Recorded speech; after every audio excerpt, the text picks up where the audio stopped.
Well, this is going to be interesting. We come to the trade of the day within the steel sector, and I know that neither Paul nor Ian have actually come to a conclusion on this front.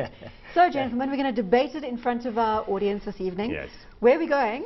Look, we have to go with ArcelorMittal because it's the only one of this group of stocks which is tradable on the CFD platform provided for us by our sponsor Global Trader, and therefore part of, or has to be so part of we're restricted. Your decision has now been narrowed into one stock. The hot stocks portfolio. Now, as I said before, we were previously in ArcelorMittal. We got lucky; it bounced as we bought them. All due to Samantha luring. Since then, there have been results which, as Ian said, have been very ropey. Yeah. The global backdrop is not very encouraging. The trouble is, at this very depressed level, does one enter a trade on the long side, anticipating a little bit more upside, strong global markets, wada? Or do we say, look, this thing has bounced and it was a dead cat bounce, now it's going to go back down again? Now, you're not instilling a lot of faith from our audience in your decision-making process, considering we're at the point in the show where you're supposed to have made the decision. I'm sure I've got a coin somewhere in one of my pockets. Is that where we're going? Maybe we Ian, should, is it about tossing a coin on this one? Well, long, short, what are we doing with ArcelorMittal? Is that an investment decision?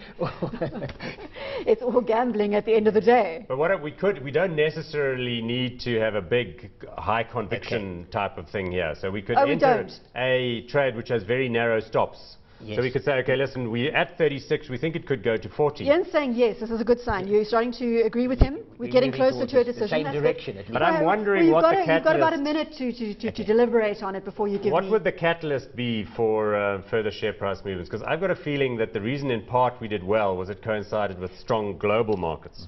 I tell you what, a decision in their favour on the Kumba delivery contract. Which is expected when? March. Yes.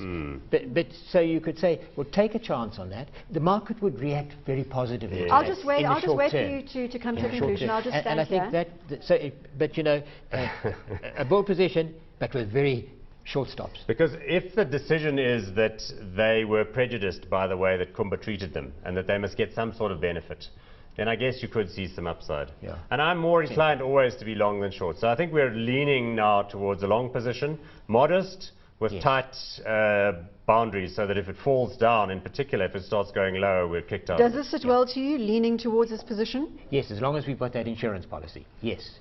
So is it definitive now? This is it. We're going with it, I would Paul? happy to go with Paul. We're now massively confident that ArcelorMittal is going to fly higher.